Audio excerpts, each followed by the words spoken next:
We go back to 2 Kings chapter 2, verse number 19, and continue with the story of Elisha, the new leader of the sons of the prophets in the northern kingdom of Israel. Elijah has just been taken away by God in a whirlwind, and now Elisha bears all of that supernatural ability, that prophetic leadership that his predecessor had. And the first place that he is seen exercising that is at Jericho. First, down at the rivers of the Jordan, a few miles away, where he slaps Elijah's mantle, which is now his mantle, on the Jordan River, and it opens up and lets him walk across on dry land. Now he's at the city of Jericho, which is a new city. The city was rebuilt after being in ruins for many hundreds of years. It was just rebuilt in the time of King Ahab, who's recently passed. And so there is a school of the prophets here, a little headquarters for some of these students of Elisha and now Elijah. So verse number 19, the men of the city, that is Jericho, said to Elisha, "Behold, the situation of this city is pleasant, as my Lord sees." And it is. It's a very nice situation. It's nice and warm all year round. The soil is very fertile. And it's near crossroads of traffic going north and south and east and west. It does have water from a perpetual spring right there, about 5 or 6 miles west of the Jordan, just below the cliffs, just below the sudden uprising of the hills up toward Judah and Benjamin to the west. But the water has a problem. They said the water's bad, and so the land is unfruitful. Now, way back when Jericho was first built, it was built here because of that water supply. But then when Jericho was destroyed, a curse was put on the site, and nobody was supposed to rebuild here. The water may have been impacted by that curse, and that's why this place has not been green for a good long time. But we end up with this happening. After the people in the city say, "Can you help us out?" Elisha said, "Well, bring me a new bowl," so a brand new thrown bowl, "and put salt in it." So they brought it to him. And then he went to the spring of water, which we know where that spring's at. And he threw salt in it. So he just dumps that salt right into the spring out of that brand new bowl. Now, is that how you fix bad water? No. I've had water softeners where you have salt that you put in it, but it's intended to soften the water. It doesn't change the taste of the water to make it from bad to good. We have filters for that sort of thing. So this is not a natural mechanism to fix the water. This is something emblematic. This is something symbolic that God's Spirit told Elisha to do as an illustration of how God was going to fix the issue. And so he threw the salt in it, and then he said, "Thus says he who is, I have healed this water. From now on, neither death nor miscarriage shall come from it." So apparently it was bad enough that they believed that it had caused deaths and had caused miscarriages over time. And then we have the testimony of the prophet writer. "So the water has been healed to this day, according to the word that Elisha spoke." And it's remained that way. That water is quite sufficient for the needs even of the modern community of the city of Jericho. It's in the Palestinian territories. It's not Israeli territory. per se. And if you go on like satellite maps like Google Earth, you'll see there's a nice green zone in this area by Jericho that is brought about because of the water from that spring. And God's the one that did it through the prophet Elisha here, I think, right around 862 BC. So quite some time ago. So now he's done at Jericho. He needs to go back to some of the other places where there are schools of the prophets. Verse 23, he went up from there to Bethel. So good day's travel, probably. Now, while he was going up on the way, so somewhere along the road, probably coming close to Jericho, some small boys. Now, the word means young, that's true, but it doesn't necessarily mean like little bitty elementary kids or preschoolers. My guess is we're talking about teenagers here. So they are not counted as full-grown men, which in Jewish cultural understanding was 20. So these are probably teenagers. And so they came out of the city of Bethel, evidently, and they jeered at him, saying, "Go up, you bald head! Go up, you bald head!" Now, when I've heard this taught when I was a kid, I always heard the focus being put on the fact that they were calling him Baldy. But that's not really what the issue is here. Remember that he has just brought back testimony as the only eyewitness of the departure of Elisha and said he went up into the sky. God caught him up into the heavens. He just disappeared up. That's what they're mocking here. The baldy part is, it's a bonus as far as these troublesome teenagers are. They are mocking his story about the departure of Elijah. Why don't you go up, Baldy? Why don't you join Elijah in the sky? And that is why he puts a curse on them. Verse 24, he turned around, and when he saw them, he cursed them in the name of he who is. So basically, God, deal with them. And 2 she-bears came out of the woods and tore 42 of the boys. Now, it doesn't say that these bears killed them. I know that's another thing that people have claimed when they were telling the story when I was younger, and I've heard it since then. I don't see anything about their death here. I see them getting mauled bad enough by these bears that they might remember it for the rest of their life. That you don't go around mocking the word of the prophet of the Lord.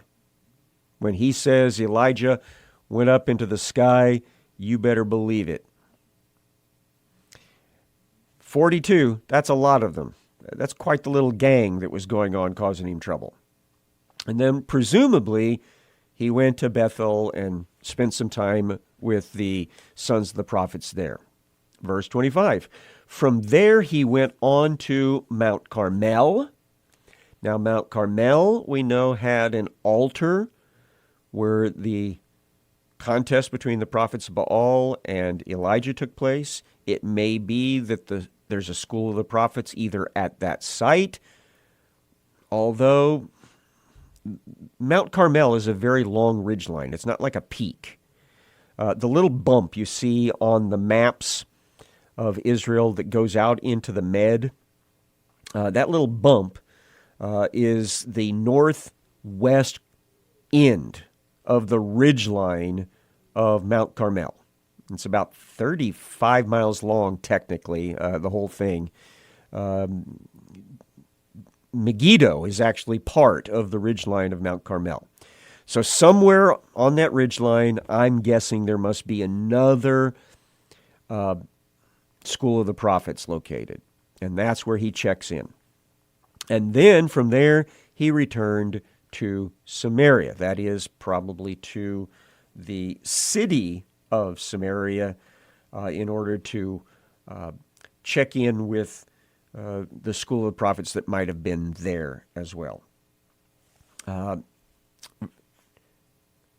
Kings chapter 3, we have to skip the first few verses because that deals with events we're not ready for just yet, or things that we've already done, looks like maybe. Go to verse 6 instead. Verse number 6. So, King Jehoram, he's the new king of the Israelis,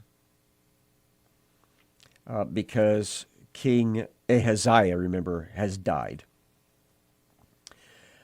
King Jehoram marched out of the city of Samaria at that time, and he mustered all of Israel.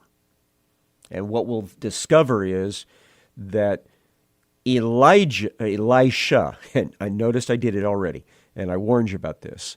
Elisha and Elijah's names are so close. I'll sometimes mix them up without even realizing I did it. And so you just need to adjust that in your own head if you hear me do it. So Elisha apparently tags along behind this army as it's leaving the capital city of Samaria. Now, where is it going? Well, it's heading south, and along the way, the king is going to try to pick up some assistance from the king of southern Judah, Jehoshaphat. Why? Because it's the spring of the year now, and it is time to deal with the rebellion of the Moabites. That's mentioned up in verse number 4. When King Ahab died the previous year, these guys decided they weren't going to send any more of their wool tribute to northern Israel out of Moab. And so now King Jehoram, one of the first things he wants to take care of is bring Moab to heel.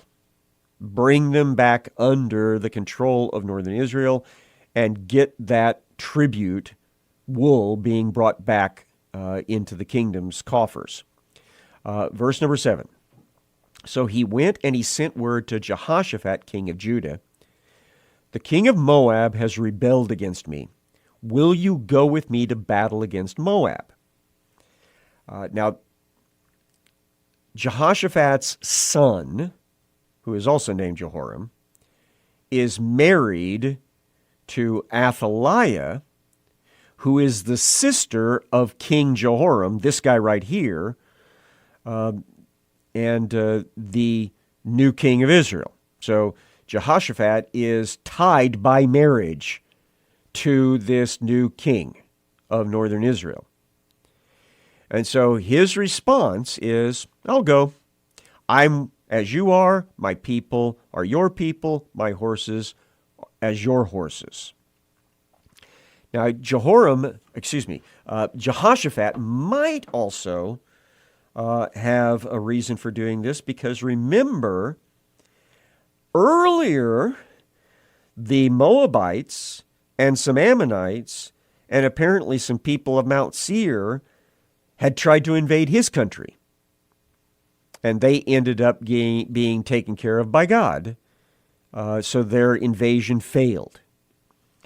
And so it may be that Jehoshaphat feels, yeah, we can take care of this together to make sure we don't have any of that happen again. Now, I'm going to be honest with you. I think that Jehoshaphat has not learned his lesson yet, that he needs to quit having anything to do with northern Israel. He got chewed out for being at the battle of Ramoth Gilead and almost getting himself killed.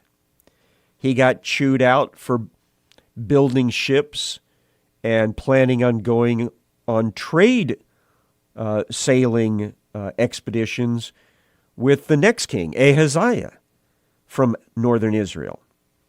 And yet here we are. He is agreeing to go on maneuvers, military maneuvers, with this new king of northern Israel. And it'll turn out well for them personally, but it will not turn out well as a story completely. So we'll get to that in a little bit. Verse 8. So Jehoram, the king of northern Israel, says, by which way shall we march? Excuse me, this is Jehoshaphat that asked the question. Then Jehoram answered, by the way of the wilderness of Edom. So Jehoram of the northern country of Israel says, I want us to go down through your territory, down on the west side of the Dead Sea, and then cut across into Edom. Why Edom? Because Edom is in close alliance with Judah. Verse number 9. So the king of Israel went with the king of Judah and the king of Edom. So the king of Edom is a client king of Judah right now. So they're going to swing south of the Dead Sea, get themselves all organized there in Edom, and then swing back north and then cross a wadi, a river, and invade southern Moab. So that's the plan.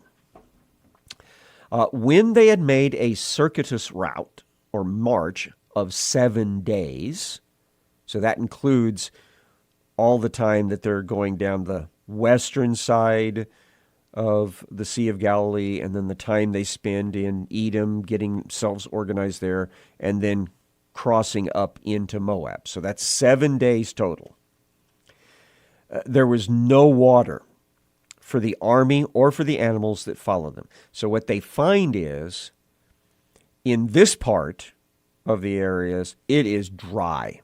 Everything's dried up. It's apparently summertime by now. And you got to have water or you can't survive very long. This is really rugged territory. The Dead Sea area, of course, you know, is very dry and brown and not much life in it. Very scrubby, whatever trees or foliage there is. When you go over into Edom and then into southern Moab, it's kind of in the shadow of that desert area. So it doesn't get tons of rain either. So everything's dried up, and they got a problem. Verse 10, then the king of Israel said, alas, he who is has called these 3 kings to give them into the hand of Moab. So immediately Jehoram, the king of northern Israel, says, apparently Yahweh brought us all out here to die.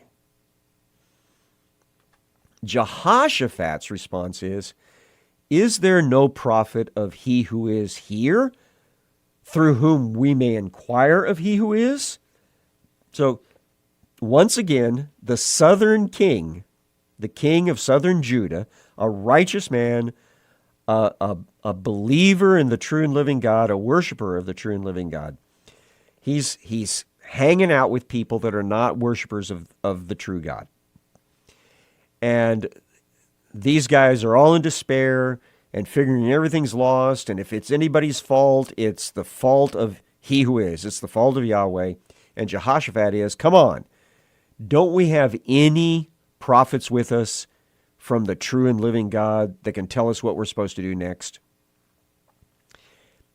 My question is, why doesn't he have one of the prophets of southern Judah with him? Or is it, that none of them wanted to go with him? I don't know. But then we find out what I already told you. Elisha's been tagging along. Then one of the king of Israel's servants said, Elisha, the son of Shaphat, is here, who poured water on the hands of Eliyahu. That's meaning he was his personal servant, his intimate servant. He helped him go through his washing ceremonies on a regular basis. So he's here. He's nearby. And so Jehoshaphat said, the word of he who is with him. Now, he doesn't know him personally, but he knows about him. And so the king of Israel and Jehoshaphat and the king of Edom went down to him. So the impression I get is that Elisha has tagged along, and so he's got his own little encampment somewhere near where these guys are camping out. And so they go to that encampment, the three of them, the three leaders, and they're seeking his guidance. So Elisha said to the king of Israel, that's Jehoram, the bad guy, "What have I to do with you? Why don't you go to the prophets of your father and to the prophets of your mother?" That would be Ahab and Jezebel. So we're talking about Baal, Asherah, which this guy no doubt worships. But the king of Israel said to him, "No, it is he who has called these three kings to give them into the hand of Moab." Now, that's interesting. Apparently, somewhere in this whole process, Jehoram got the impression that he was supposed to go in the name of he who is and force Moab to come back under the leadership of the northern Israeli kingdom, and that Jehoshaphat, who serves he who is, was supposed to be involved in this whole process. Now, I'm not sure where he got that understanding, but I would remind you that his father died because he who is wanted him to be in a certain place at a certain time fighting a certain battle. And so, interesting that we've got Jehoram saying, "No, we're here because Yahweh told us to be here. You're Yahweh's prophet. You need to help us out." Verse 14.